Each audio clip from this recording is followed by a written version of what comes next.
elevated when I get to the penthouse. On top of the mountain, I feel like I'm Moses. In spiritual science, you know I'm devoted. I'm pulling your rank, you got the motive. I just want the money, I don't want the fame. It's you and I verse, so you know my name. What's going on, everybody? Welcome to another episode of Mental Gymnastics. This is your host, Professor Zeus, and we got some interesting stuff to talk about today. So, recently, I've had some people send me some articles about, different things that they'd like me to talk about, and I've come across some stuff that I think is really important in this day and age. So today, we'll be talking about teen obesity and, the need for them, the air quotes, the need for them to feel that, they need surgery or to take pills in order to combat this obesity versus proper diet and education, living right, or say eating right, proper exercise, and different things like that. Also, I'd like to talk about Big Pharma and how they have a big, say in all of this. And we'll look at COVID-19 and some of their vaccines. It looks like, I think the CDC or the FDA is, suggesting that these new COVID-19 vaccines actually drop the old strain or something like that.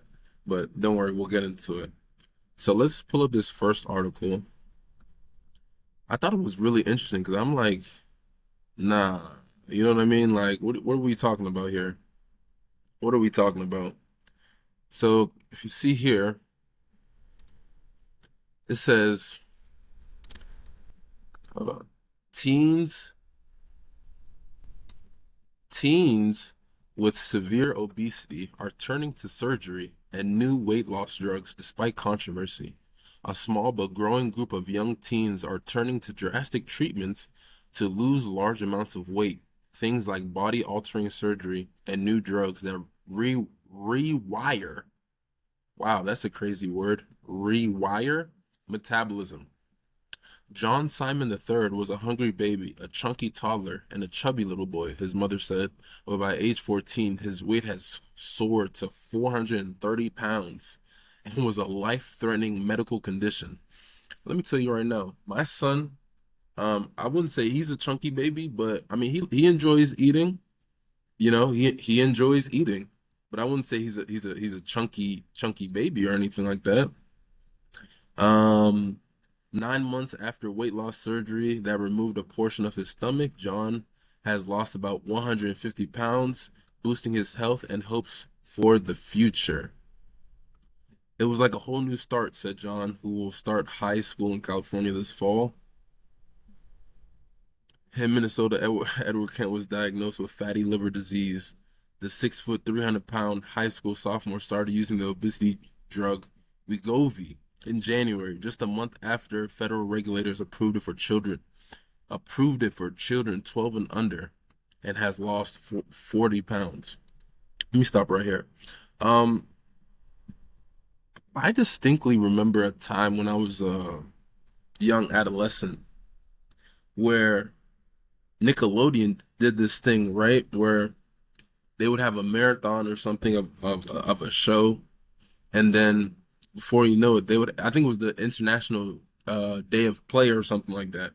But basically, Nickelodeon would have a block, just no cartoons, nothing running, and we'll just have like a blank screen that said, use this time to go outside and play.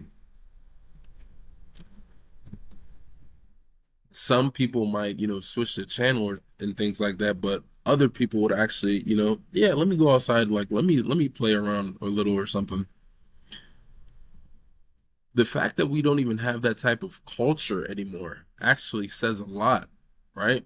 Because it just shows that previously, we took and we understood the importance of going outside, making sure we have some physical activity going, making sure that, our heart is pumping, everything is good to go.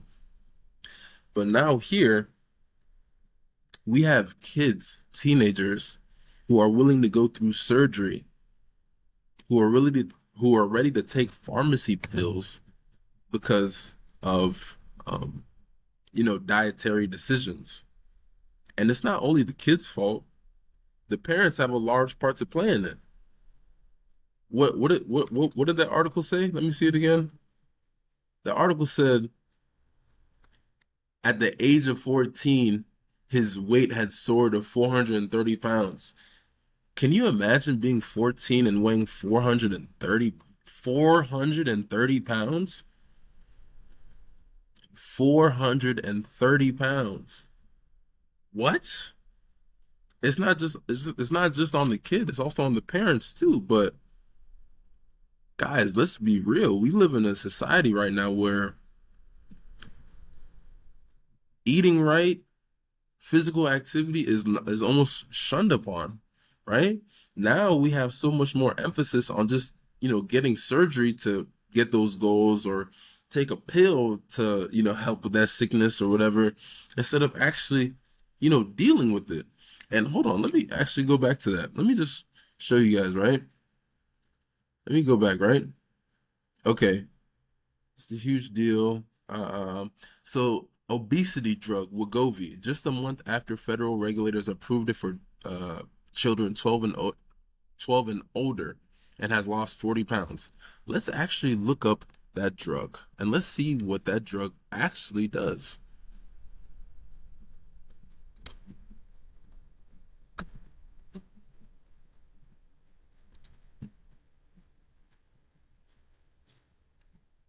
Okay, let's see. Important safety information. Okay, sorry. A second. Wegovy may cause serious side effects, including possible thyroid tumors, including cancer. Do not use Wegovy if you or your family had thyroid cancer. Before you tell your healthcare provider if you have any other medical conditions, depression. If you've had depression, suicidal thoughts, or mental health issues, are pregnant. What are the possible side effects? Inflammation of the pancreas, gallbladder problems, increased risk of low blood sugar in patients with type 2 diabetes, kidney problems, serious allergic reaction, change in vision in people with type 2 diabetes, increased heart rate. Remember, this is an obesity drug that is supposed to actually assist with heart rate, because, the more you weigh, the more your heart is going to be pumping, because it has a lot of mass to, be moving around and stuff like that. But this obesity drug is actually saying that one of the side effects can potentially be increased heart rate. So it's actually helping the problem. Then depression or thoughts of suicide. You should pay attention to any mental changes, especially sudden changes in your mood, behaviors, thoughts, or feelings. Okay, so we have a drug, quote unquote obesity drug, that is supposed to assist you with helping you, lose weight and things like that. But some of the side effects are effects that people who are going through obesity and things like that, they're going to see more of. So if you actually take this drug, you're going to actually see more effects that you're seeing, that you want to even take the drug for. You know what I'm saying? It's crazy. Like, what's really going on? And I always tell people this. I'm like, there's a reason when you go to the store, there's a reason that a water bottle costs like $1.50 or whatever, and a can of soda costs 99 cents, or maybe $1.25 with inflation and everything. But it's cheaper to be unhealthy. It's more expensive to actually live healthy. But it's designed that way. It's designed to make it harder to actually get the stuff that's actually good for you. It's easier to pick up that can of soda. It's easier to pick up that bag of chips instead of, eating the right sugars like fruit and apple, right? Who is in charge of this stuff, right? There's a reason it's like this. There's a huge reason that it's like this. And this segues into the next kind of article and stuff that I wanted to talk about. Big Pharma. I have friends who are pharmacists. I don't have any issues with them. I have issues with the entity or the institution of Big Pharma, because Big Pharma is the one that are telling kids like, hey, don't go outside and play. Like, just take the easy route. Get this surgery. Get this, take this pill that's going to actually increase your heart rate. So you're already dealing with increased heart rate, but also take this pill that can also increase your heart rate and make you think about committing suicide. Can you imagine that? Can you imagine that? Because they're doing it for profit. They don't care. They don't care.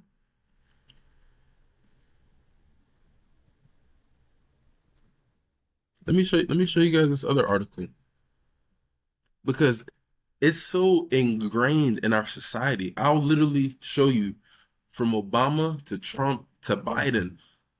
You always have to have somebody within Big Pharma within the White House. Isn't that saying something? I'll show you right now. Give me 1 second. We'll start at Obama. We'll start at Obama.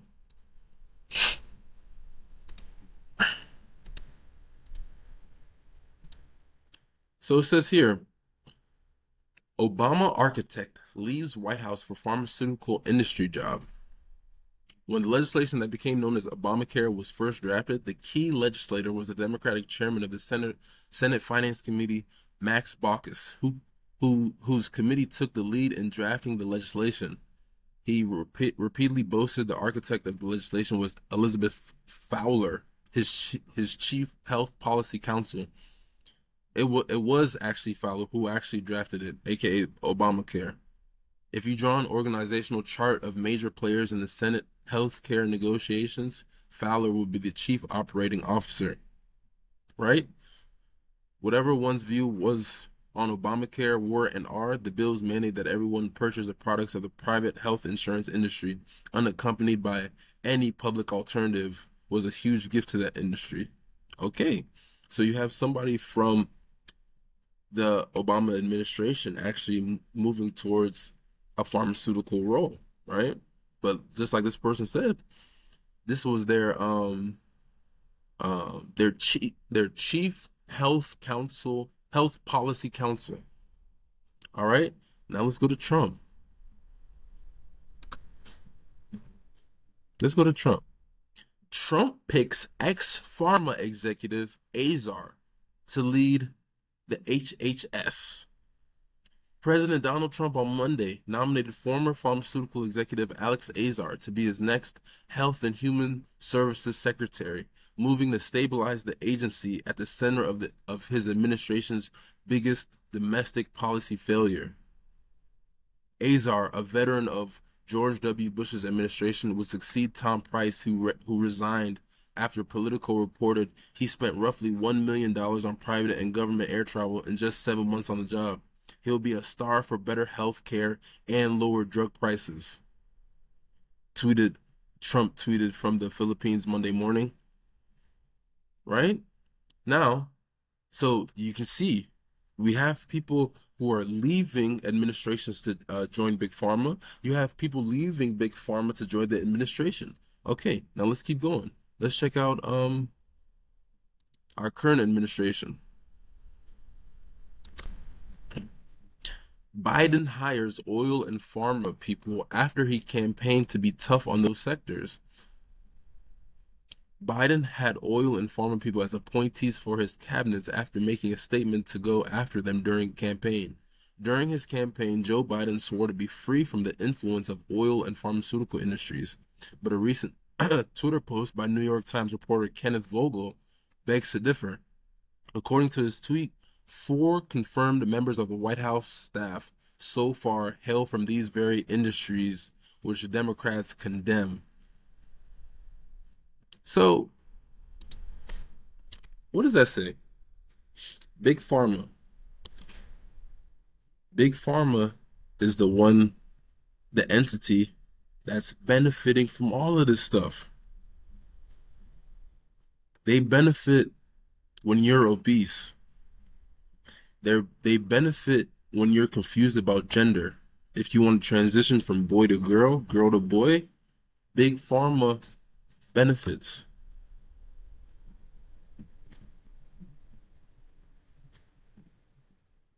Are you guys understanding what I'm talking about here? Let me go to these last articles, okay? Just to put the nail in the coffin. Yeah, this just came out today. Oh wait, hold on.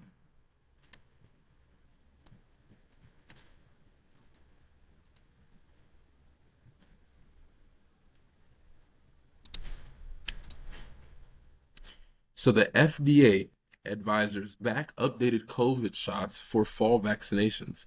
A panel of expert advisors to the Food and Drug Administration voted unanimously Thursday to recommend that the COVID-19 vaccine be updated to target emerging subvariants of Omicron.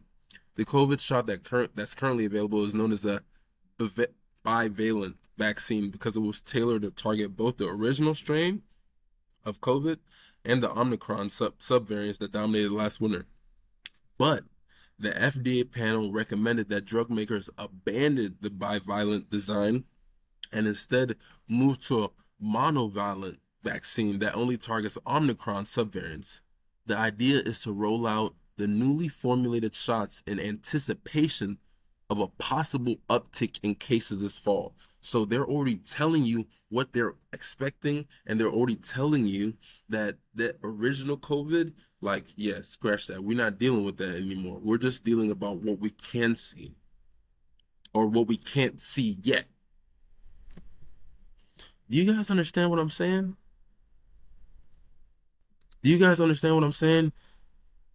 And it gets deep. We can go down that rabbit hole. We can go down that rabbit hole. You have actors, actresses, celebrities being vaccine salespeople for these companies. Lady Gaga just got a check from Pfizer. Go to her Instagram. She literally has an Instagram post. See, now if I'm lying, I'm frying. I'll show you guys right now. She literally has an Instagram post where she is a vaccine salesperson, right?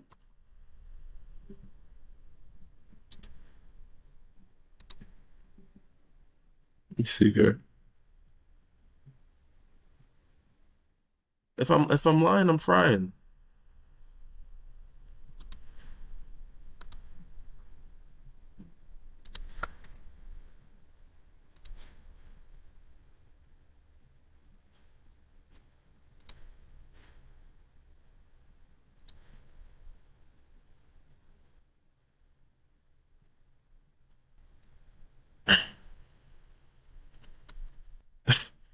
Paid partnership, right? See, ever since I've dealt with migraine pain, whatever, whatever, whatever. This promotion is for US audiences only. This ad is sponsored by Pfizer. What the hell are celebrities doing taking a check from Big Pharma? Do you guys see what I'm talking about? Do you guys understand what I'm saying? And how I can't really say everything that I'd like to say, but I'd like to think that you guys are understanding what I'm putting down. You guys leave some comments below. Let me know what you think. You have teenagers choosing surgery and pharmacy pills over eating right, being physically active. You have a long history of people in the pharmaceutical sector either leaving or joining presidential administrations. And with that, what kind of influence does that have in the overall healthcare policy throughout the US and the world? And then now CDC is saying that, we shouldn't even be worried about the first variant of COVID. Let's worry about, what we think is going to happen this fall. And you have celebrities getting paid by these same companies. Let me know what you guys think, man. Leave a like, if you haven't already, like, subscribe. It helps the YouTube algorithm. Head over to youandiverse.co. 720 Degrees of Ascension is still available for paperback and ebook. And, just let me know what you guys think, man. It's you and I verse for a reason. I teach you, you teach me. We take what we taught each other and apply it to what's going on. And I'll catch you guys on the next one. Peace. Elevated when I get to the penthouse. On top and on my own, I feel like I'm Moses. In spiritual science, you know I'm devoted. I'm pulling your rank, you got the motive. I just want the money, I don't want the fame. It's you and I verse, so you know my name. You gotta be cool when you playing the game.